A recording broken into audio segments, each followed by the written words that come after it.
আমাদের জীবনে যাপনে জড়িয়ে থাকা যে জিনিস এড়ানোর উপায় নেই তা হলো মোবাইল ফোনটি, এবং সেটা ছেলে মেয়েদের জীবনেও খুব দ্রুতই প্রবেশ করে যাচ্ছে। আমরা সকলেই ধীর স্থির বাচ্চা চেয়ে থাকি যে ছেলে মেয়ে একটু শান্ত হোক।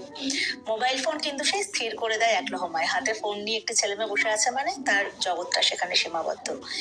এই শান্তি, এই স্থিতি একটি ছেলে মেয়ের জীবনে কি কাম্য? মানে আমরা কি এইটা চেয়েছি, নাকি সেই অনর্থ বাঁধাচ্ছে, দুর্দমনীয়, সে খেলতে চাইছে, বাড়িতে বকামারা করা হচ্ছে, সেটাই বোধহয় হওয়ার কথা ছিল। দেখুন, আমি মাঝে মাঝেই বলে উঠি, মোবাইল ফোন ওই এড়িয়ে চলার জীবনের জায়গাটা হয়তো আমাদের নেই। সত্যিই আমাদের জীবনযাপনের অনবদ্য একটি সঙ্গী মিশে গিয়েছে, সেটা ছাড়া চলবে না।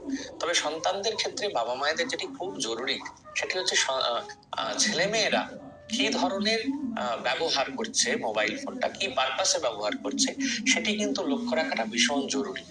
একই সঙ্গে যেটি ভীষণ, যদি সারাদিনে 24 ঘন্টা আমাদের দিনের সময়, তার মধ্যে যদি একটি ছেলে নিজের সমস্ত কাজে, পড়াশোনায়, সমস্ত কিছু মিলিয়ে যদি 13-14 ঘন্টা ব্যাপৃত থাকে, তাহলে অবশ্যই তার মধ্যে একেবারে হিসেব করে 30 থেকে 40 মিনিটের বেশি মোবাইল ফোনে কিন্তু কাটানো আমার মনে হয় করা উচিত নয়। কখনো কখনো ঘরোয়া আলোচনায় আমি বলি যে সরকারের একবারে আইন করে 16 বছর কিংবা 18 বছরের নিচে মোবাইল ফোন ব্যবহার নিষিদ্ধ করে দেওয়া দরকার।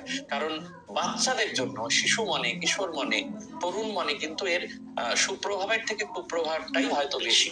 তবে এমনও উদাহরণ আমরা পাই, কিছুদিন আগে একটি অনুষ্ঠানে গিয়ে দেখলাম আমাদের কোনো একটি ছাত্রী, একেবারে প্রান্তিক অঞ্চলের একটি ছাত্রী, সে পড়াশুনো করে জাতীয় স্তরে এই মেডিকেল যে প্রবেশিকা পরীক্ষা, তাতে খুব ভালো র্যাঙ্ক করেছে। তাকে যখন জিজ্ঞাসা করা হলো যে কিভাবে সম্ভব তোমার, সেভাবে বাবা মায়েরা আলাদা করে নতুন কোচিং সেন্টার বা অন্যান্য কিছু ব্যবস্থা, তাহলে কি করে হলো গোটা ভারতবর্ষে এত সুন্দর র্যাঙ্ক?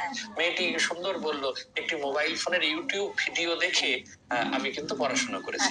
বোঝাই যায় প্রান্তিক অঞ্চলের ওই মেয়েটি ইউটিউব ভিডিওর কি, অর্থাৎ মোবাইল ফোন, অ্যান্ড্রয়েড ফোনটিকে কত সুন্দর পথে কাজে লাগিয়েছে। কিন্তু এটি সব ক্ষেত্রে হয় না। এটি হয়তো, এই সংখ্যাটা হয়তো হাতে গোনা। কারণ আমরা তো ওই যেটি আমাদের পছন্দের, যা আমাদের ক্ষণিক আনন্দ দেয়, আমরা তাতেই মজে যাই। ফলে ছেলেরা তো ঠিক ঠিক সেটা বুঝতে পারে না, ছেলে মেয়েরা। তার জন্য মোবাইল ফোনের ব্যবহারে বিধি নিষেধ, সতর্কতা, এবং অবশ্যই ব্যবহার করতে হবে, কিন্তু বাবা মায়েদের একটু সতর্ক দৃষ্টি রাখতে হবে, মনিটর করতে হবে, এক কথায় যাকে বলা যেতে পারে, যে ছেলে কি ধরনের সাইট বা কি ধরনের পারপাসে মোবাইলটা ব্যবহার করছে, এই আর কি।